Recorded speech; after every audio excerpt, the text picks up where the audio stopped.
I'm thinking of ending things. It's a Netflix movie and a book by a guy named Ian Reid. It's really stuck with me this past couple of months, and I want to explain why. And I want to give a brief summary of what the movie and book is about, and try and explain some of the concepts and what I believe they are.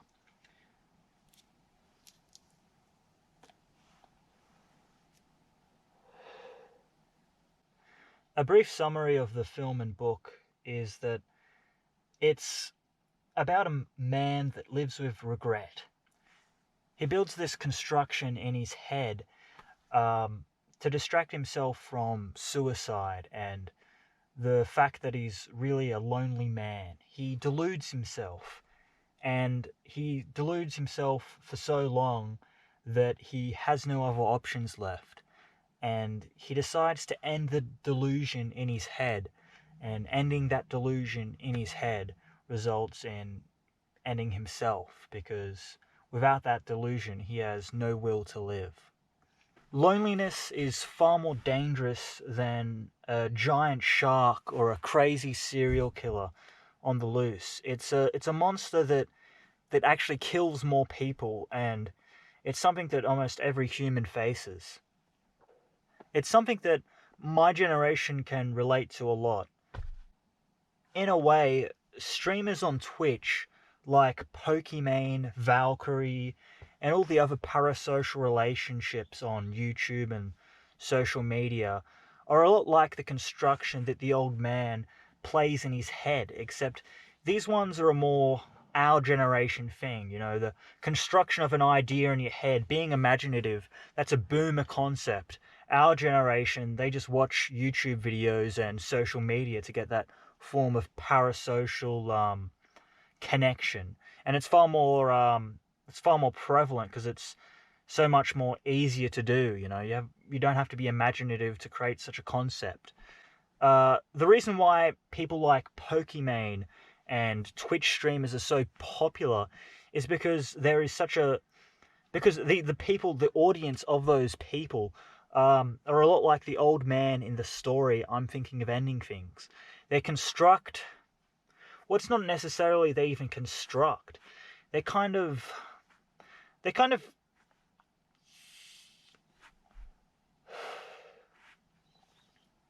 they kind of passively they kind of passively consume content and use that as an outlet to control their loneliness in the same way that janitor controlled his loneliness by making that delusion.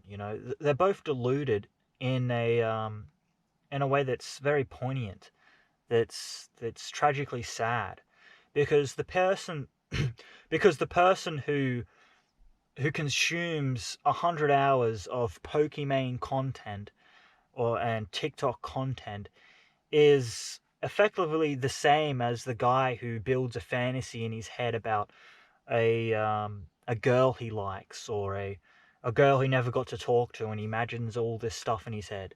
They're they're the same.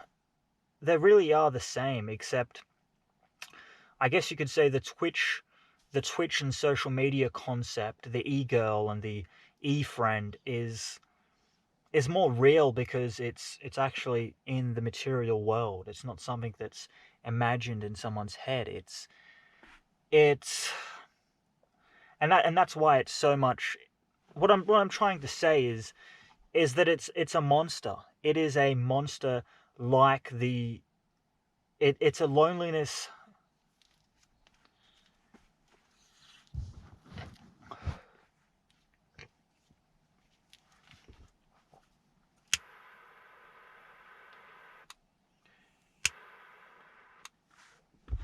It's a form.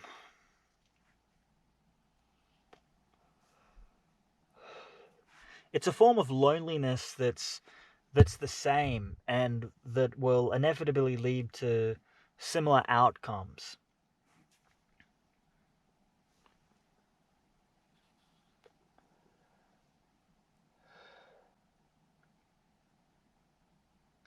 there isn't really any difference between the guy in the film and book and the average Pokimane and social media dopamine addict.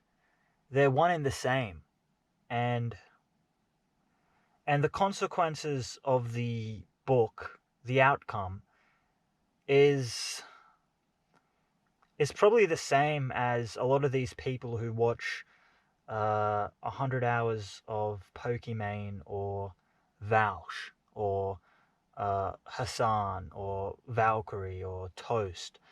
Any of these streamers that stream daily content, people who use them as a form of friendship, because it's not real, you know. The it, the form of friendship you get from these, the form of camaraderie, the feelings you have, and of friendship and camaraderie with these figures, is as delusional as the old man's delusions in this story. And the old man ends up killing himself. The consumer of a live stream or a TikTok or any sort of parasocial relationship will inevitably end in disaster. These people who watch, Twitch streams daily, who are, in their late teens and early 20s, that's destined for disaster. It might not end in suicide, but that's kind of worse, It's kind of worse that it won't end in suicide, because you'll probably get, in the end of the day, let's say in 50 years' time, someone who, spent their good years, the best years of their life, consuming internet content, and will end up in the same shoes as the old man, completely wasted, wasted all potential for rich relationships, for something real, all they'll have is a delusion. And I'm sure the delusion will evolve, it won't be the same streamer. But I guess the point is, the old man in the story appears in his fantasy himself as a creepy figure, as something to be feared. And I guess that's a reflection on himself. Like, in this delusional fantasy he's made up in his mind, he kind of knows the truth. He knows the truth that relationship doesn't exist. What's real is him being an old man that's creepy and not likable. And that plays in his mind, and that's kind of true of any of these fantasies. It always plays in your mind that that it's not real. You're not that person. You're not that fantasy. You know the truth, and you knowing the truth kind of ruins the fantasy. The book and film also talk about media. They talk about how media enters your head and stays there, and it kind of takes over your mind in a way. Films and books and stories in general are a psychological game, and that game can be very toxic. And bad films that are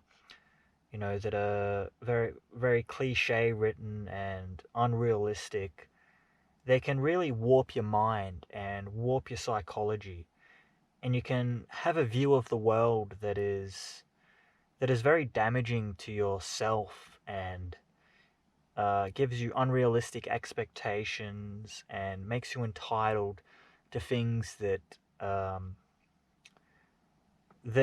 unattainable, that you can't have, and that damages the mind. And if you're surrounded in that type of entertainment, it can make you into a sick person.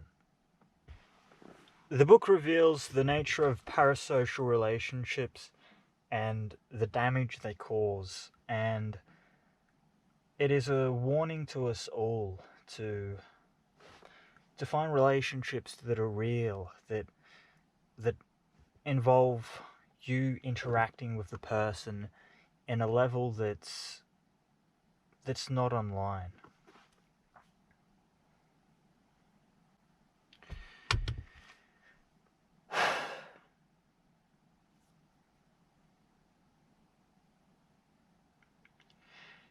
The similarities between a parasocial relationship constructed by this old man and the relationship that is between a consumer of content and the creator are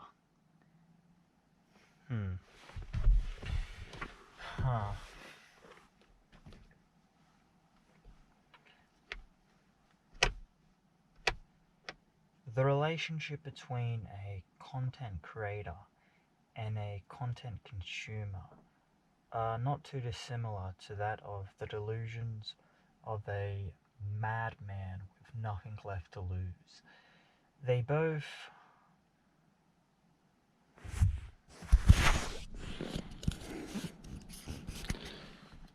the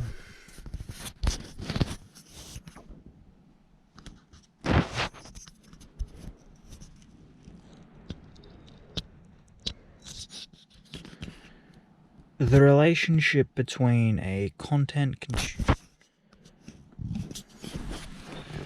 the relationship between a content consumer the relationship between a content consumer and a content creator is that of a madman and a delusion he has. A madman with nothing to lose. They both are meaningless distractions that are designed to stop you from realizing the ultimate, the situation you're in. You know, they're designed to quieten that voice of cynicism that says you have nothing and you need to do better. No, that doesn't work.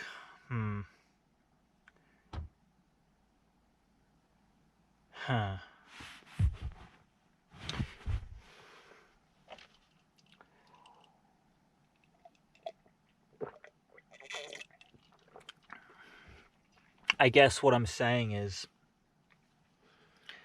this book contains a message that we all should heed with caution. That we all should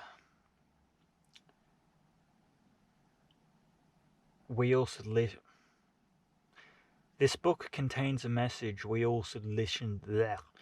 This book contains a message we all should listen to. It is a message of the destruction that loneliness brings, and that parasocial relationship is no way to solve that. It is the only way to solve the only way to solve loneliness is by talking to other people who are real, not fantasies constructed in your head or virtual e-girls online or fucking e-friends, you know.